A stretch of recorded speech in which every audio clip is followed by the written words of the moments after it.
సుమన్ టీవీలో మీ personal and business promotions కోసం కింది నెంబర్కి కాంటాక్ట్ చేయండి. వైసీపీ నేతలు దేవినేని అవినాష్, జోగి రమేష్కు సుప్రీంకోర్టులో ఊరట లభించింది. టీడీపీ ప్రధాన కార్యాలయంపై దాడి కేసులో దేవినేని అవినాష్, జోగి రమేష్లపై వచ్చే నెల 4వ తేదీ వరకు ఎటువంటి చర్యలు తీసుకోవద్దని సుప్రీంకోర్టు ఆదేశించింది. వారికి రక్షణ కల్పించాలని సూచించింది. టీడీపీ కార్యాలయంపై దాడి కేసులో వైసీపీ నేతలకు ఆంధ్రప్రదేశ్ హైకోర్టు ముందస్తు బెయిల్ను నిరాకరించడంతో సుప్రీంకోర్టును ఆశ్రయించారు ఈ ఇద్దరు నేతలు. వారి పిటిషన్పై నేడు విచారణ జరిపిన సుప్రీంకోర్టు దేవినేని అవినాష్, జోగి రమేష్లకు రక్షణ కల్పించాలని సూచించింది.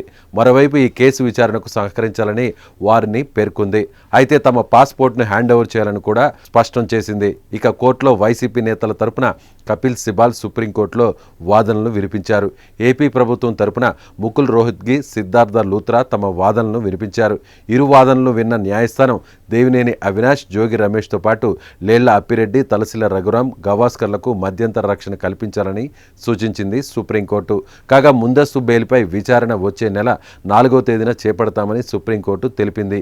ఈ కేసుపై సీఎం చంద్రబాబు సీరియస్గా ఫోకస్ పెట్టడంతో ఇటీవల కేసు వేగవంతంగా ముందుకు సాగుతోంది. ఇప్పటికే అరెస్టుల పర్వం మొదలైంది. ఈ కేసులో ఇప్పటికే బాపట్ల మాజీ MP Nandigam Suresh, YCP MLC Appireddy arrest అయ్యారు. ఈ కేసులో మిగిలిన వైసీపీ నాయకుల కోసం పోలీసులు గాలిస్తున్నారు. ఈ క్రమంలోనే వైసీపీ నాయకులు ముందస్తు బెయిల్ కోసం న్యాయస్థానాన్ని ఆశ్రయించారు.